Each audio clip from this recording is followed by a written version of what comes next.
গ্রামের এক ছোট্ট ছেলে, নাম ছিল তার রাফি। সে খুব কৌতূহলী এবং খুবই দুষ্টু স্বভাবের ছিল।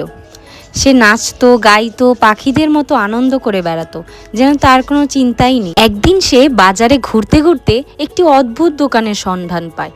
দোকানের সাইনবোর্ডে লেখা সময় থামানোর জিনিস পাওয়া যায়। সে তো অদ্ভুত দৃষ্টিতে তাকিয়ে থাকে আর বলে, এও কি পাওয়া সম্ভব? সময় থামানো যায়, গিয়ে দেখি তো।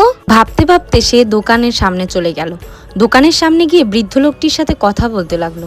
বৃদ্ধ লোকটি তাকে এক কাপ চা দিয়ে বলে, এই চা বাবু একবারই কাজ করবে, একবার খেলে সময় থেমে যাবে, কিন্তু 1 মিনিটের বেশি না। এই কথা শুনে সে অট্টহাসিতে লুটিয়ে পড়ল।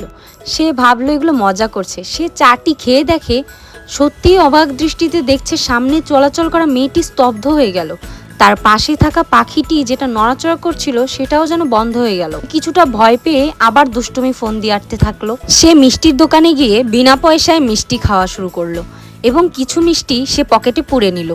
তারপরও তার দুষ্টুমি যেন শেষ হলো না। সে স্কুলে চলে গেল। যে স্যার তাকে প্রতিদিন বকা দিত, তার ঘুমন্ত অবস্থায় ছবি তুলে নিল। সে মনে করলো এটাই যেন তার মজার দুনিয়া। হঠাৎ সবকিছু আবার আগের মতো হয়ে গেল। সামনে থাকা মেয়েটিও চলাচল করলো।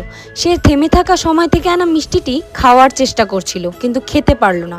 বৃদ্ধ লোকটি হাসতে হাসতে বলল, সময় থামানো যায় বাবু, কিন্তু ফল ভোগ করা যায় না। এই কথা শুনে রাফি অবাক হয়ে ভাবতে লাগলো, আমি কি সত্যিই সময় থামিয়েছিলাম, নাকি সময় আমাকে পরীক্ষা করছিল? আমার সাথে কি হয়েছিল তা জানার জন্য পরবর্তী পর্ব দেখতে হবে। পরবর্তী পর্ব দেখার জন্য বাংলা কার্টুন চ্যানেলটিকে সাবস্ক্রাইব করুন, বেল বাটনে ক্লিক করুন এবং লাইক করুন। ধন্যবাদ।